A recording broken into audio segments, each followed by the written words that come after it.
Blog Talk Radio.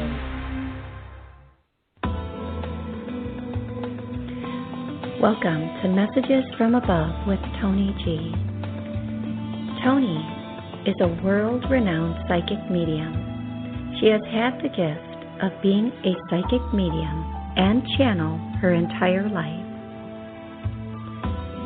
Toni hosts 2 TV shows, Create a Life You Love and Psychic Medium Toni G. She is also the author of 5 books. Being a healer and a hypnotist as well, it is her purpose and her passion to help you in every way she can. Phone lines are open now. Call in 858-365-5593 and let Toni answer your questions about life, love, finances, or help you connect with a loved one on the other side. Enjoy the show.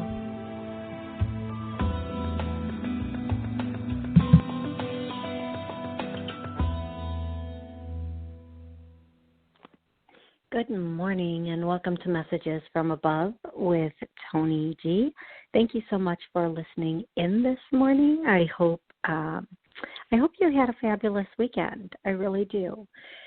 So today is very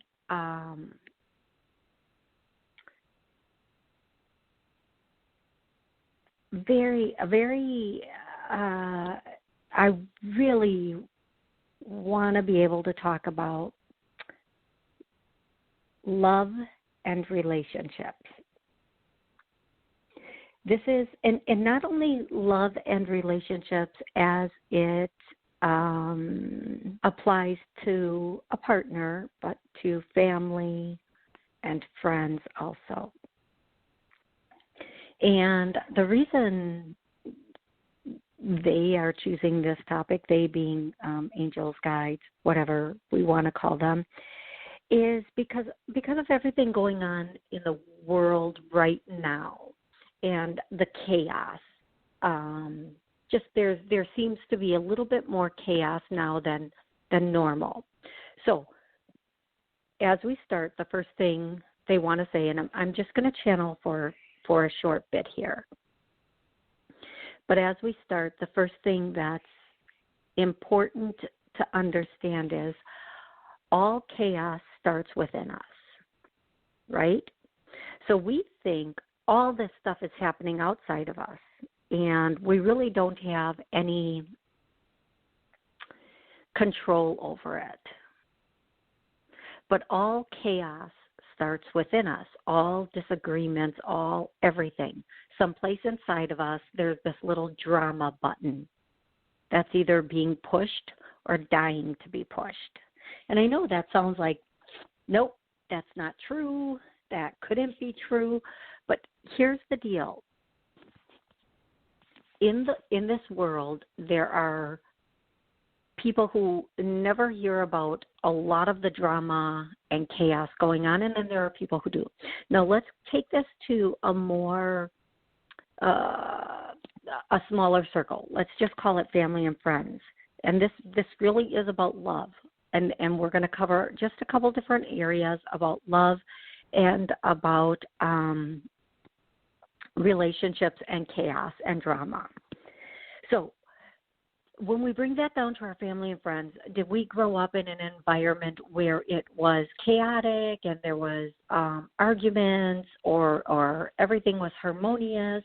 And remember, again, all chaos and as well as all peace starts inside of us and then goes outside. What is in us is what is reflected back to us. And just because we don't want something, that doesn't mean it's not in us. Just because we don't want fighting doesn't mean there isn't something inside of us that is causing fights, for example. So as we move through the world, we end up meeting people with contrary beliefs, and some people can have discussions with people on contrary beliefs and never have arguments or fights about it. They have a very intelligent, very distinguished conversation, and both people walk away with a little more information that they didn't have before because they were open to hearing that information. Other people, it escalates into an all-out battle.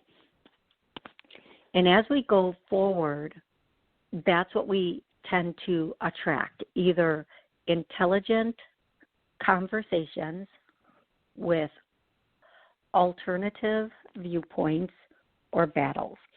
And we do that in every area of our life, whether it be work, relationship, family, and at some point even our children will have opposing views, or our parents, and we'll have battles with them over it. Now, love is a very beautiful dynamic, but what people don't always realize and what people struggle with is all love that you have comes from inside of you and expands out. And when you allow yourself to have that love expansion within you,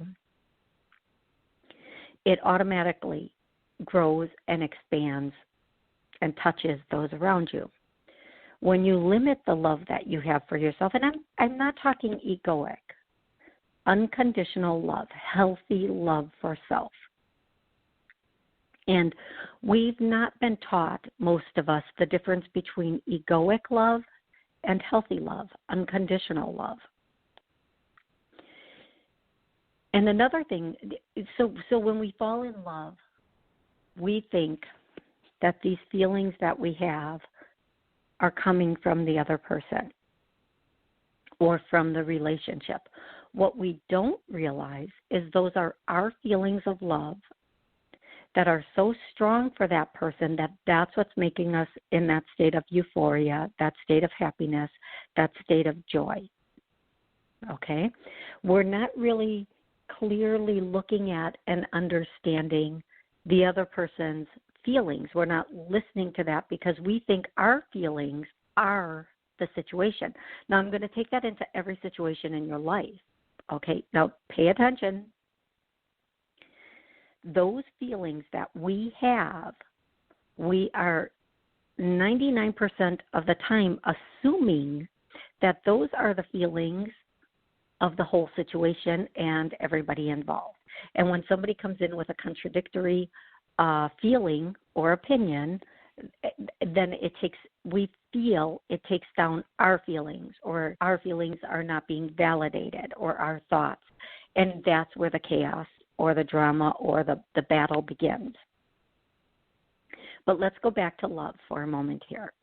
So when you first fall in love with a particular person and you have all those woo-woo feelings, you know, all the goodies and all the niceties, and oh, your heart starts racing, and oh, all this exciting stuff going on. Those are your feelings about that person and about the relationship. And in your mind, you might even have scenarios where you are thinking, I want to, think about a future with this person. And those are all in I don't want to say it like it's all in your head, but it's all in your head. Okay? These are not things that have been had a conversation about with the person. They're just your ideals in this moment, your expectations and your hopes and your feelings.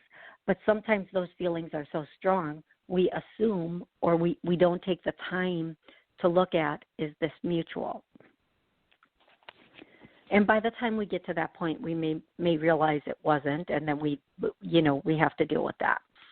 But when going into a relationship, and it's true in every single relationship, and sometimes we have that love at first sight, that energy, whatever we want to call it, that instant feeling for a person. And it's really difficult in that moment to have discretion, to understand the difference between this is how I'm feeling and this is what's really going on in the relationship. It's very difficult when you have that such a strong energy for the person. But we really do have to do that at every step, at every phase of the relationship. And I'm going to go one step further. And even though we grew up with family members or, our parents, we have to do that with our parents also, because our feelings are unique and there are feelings. We can't have the assumption that everybody has the feelings we have. We can't even have the assumption everybody's capable of feeling to the extent that we are. Now, let me repeat that. We cannot have the assumption that everyone is capable of feeling to the extent that we feel or that you feel. You may be capable of a much stronger passion or a much stronger anger or a much stronger love. And that's not egoic, that's a fact. It becomes egoic when you wear it like a badge. Now, if we're not taking assumptions about how other people feel or that they can feel as much as us, and we sit back with a sense of maturity and sophistication, and we say, where is this person? What does this truly look like from an outsider's point of view? If an outsider were looking at this, that's when we get the real sense of the relationship, and we understand where to work on it, how to work on it, and is this something that is supposed to be worked on? So many times come into my office, and the biggest thing they say, the number one thing they say, I love this person, I just want this person to be like this. And they'll name 5 major things that they want different about this person. Like, well, that's every area of life. So you love this person, but you want to completely change this person. And they'll say, yes, can we do that? I'm like, no. But you can find somebody who might have those qualities. No, but I love this person. But I want this person to be like this. And without trying to giggle too much, I'll, go through these things one by one. And here's where it gets really tricky when someone comes into my office and they're talking about the person and they love this person, but they don't love these aspects of the person. And then I say to them, but those aspects are being brought to you so that you can heal that in you. And the confused look starts. Wait, this isn't about me. This is what this person is doing that I don't like. Okay, why don't you like that? What's going on with you that's not what you want? Why is it bothering you that this person is doing this? And it's not that there's anything wrong with us. We all have our triggers. We all have our things. But if somebody's standing in front of you, whether it's family, friend, foe, lover, and things are triggering you or things are being brought up, and let me tell you, if it's being brought up in one relationship and you dump that relationship, it's going to be brought up in the next relationship. And if it's with a family member and you just cut off that family member, you're going to get a friend who does the exact same thing. And not because the world is torturing you, although it really does feel like that. It really does feel like it. But because there's something inside of you that is not at peace. There is something inside of you that is not healed. There is something inside of you that needs to be made whole. At some point, something inside of you was, let's just use these words, hurt, fractured, broken, and now it's time to fix it. And the best way for you to understand what needs to be fixed is to be faced with what makes you uncomfortable, unhappy, angry, upset, or just feel nauseous, okay?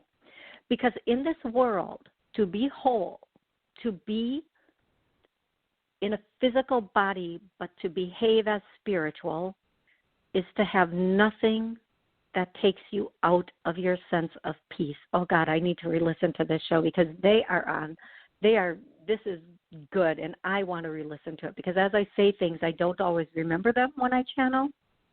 So even I'm going to re-listen to this advice because this is such a pertinent, good, solid, this is the good stuff. So we often don't want to admit we are the problem. And we are not the problem in the sense of the way like everything's your fault because nobody wants to be to blame. But here's what I'm going to tell you about every single person walking the face of this earth. In one way or another, each and every single one of us has something that triggers us, that immediately takes us out of our peace or comfort zone. When I say comfort, I mean peace. Those two words can be used. Now, comfort zone is often misused as nobody pushed me out of this zone because I'm very comfortable here, which is true, but comfort zone should be a zone of complete peace, meaning there is nothing that could shake you from this peace. Nothing. And the goal of our life should not be to find somebody who keeps us, who doesn't trigger us, who does exactly what we say and we can control. That is not good because eventually that person will irritate you also. The goal of life, maybe not our personal goal, and maybe we're not aware that this is our goal, but the goal of life is to heal any inequities that have happened. So, as soon as you heal one, let's just call them trigger, one thing that has been hurt, broken, misplaced, whatever, however you want to say that makes you feel comfortable, say it, use that word. And sometimes words, like if I use the word angry, people get really upset with me. Like it's a fact, it's an emotion, we have it. Why is the word angry more volatile than the word upset? Because we've been told all of our life, don't get angry, don't get angry, don't get angry. Anger is such a bad thing in society, right? It's such a bad term to be put on you. But the goal is, and it's so uncomfortable for so many people even to hear this or to know this, but the goal is 100% not to have somebody who placates every one of your needs so you never get triggered, but to have those triggers or unresolved things come up can be whole again, so that you can be in that space where you are whole. So that anything that has happened in the past that's buried deep within us or on the surface can be brought out and fixed and realized, and then peace can be. Now, there's a statement, you are not in this world, the world is in you. And the more chaotic we are inside of us, it seems like the more chaos there is outside of us in the world. And some people see the world as a very peaceful and loving place. And you might say, how can that be? Have you not heard about A, B, C, D, all the way through double Z?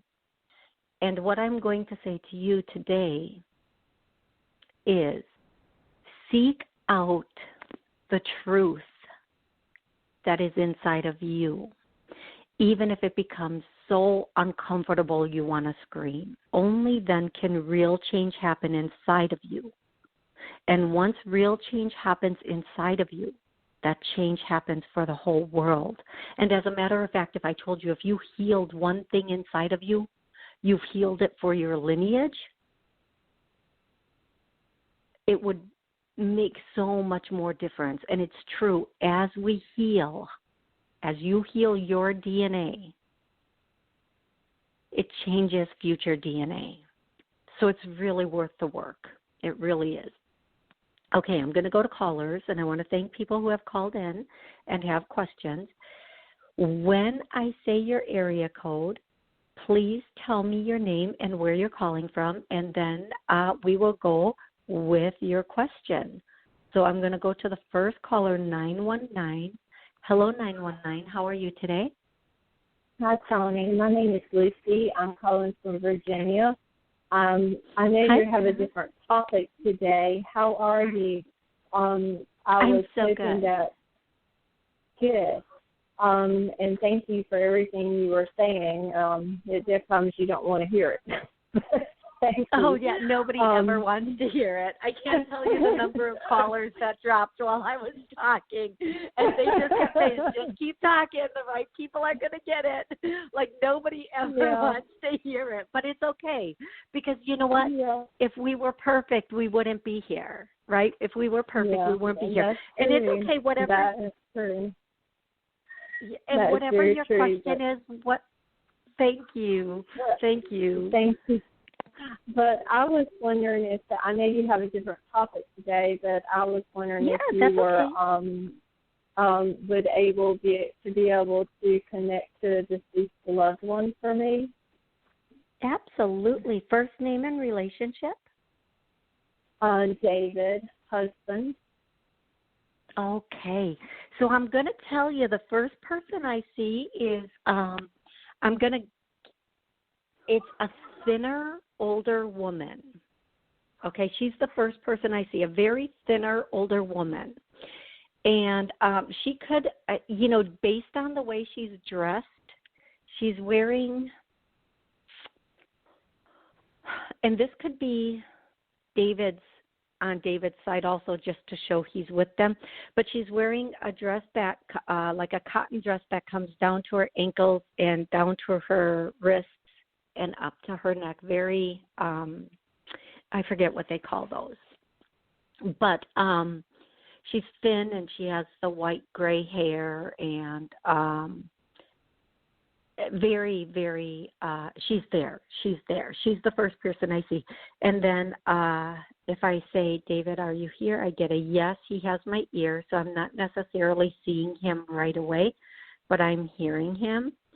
And so I would like to know first, I always like to start, this is for you. Do you have a question for David to start with, or let's start with a question for him? Yes, I would. I do have a question. It kind of ties in a little bit with what your theme was today also.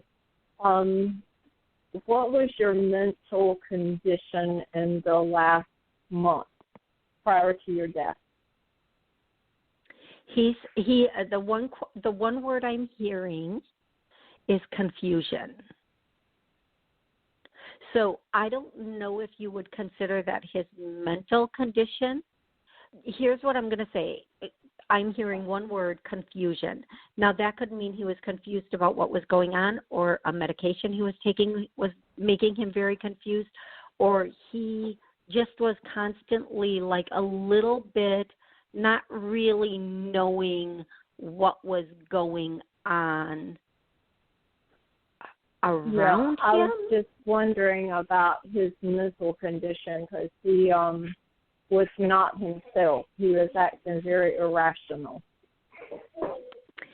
And I'm going to confirm that. I'm going to say this.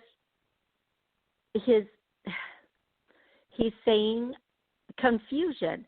And again, he's saying not really aware cognitively, and he's pointing to his head, to his temple, not really aware of what was going on cognitively around him, not completely understanding everything clearly. So it's almost like he didn't have a disorder, but it's almost like a disorder came into him.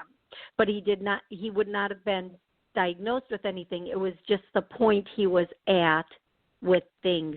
And I don't know if this, I'm going to repeat this one more time. It could have been a medication, a misdiagnosis of medication, or something along those lines. But he was he was very confused about everything, and he couldn't rationalize to even explain that to somebody. He could not actively get it together long enough to explain that to somebody.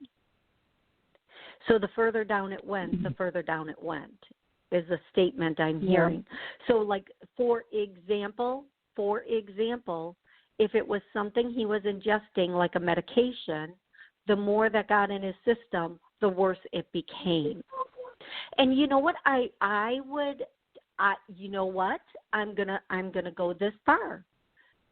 It's possible if he was on a medication that, and it could be an over-the-counter medication, he was having a slight allergic reaction to it, or a adverse reaction to it, and the more it was in his system, the more the reaction took hold.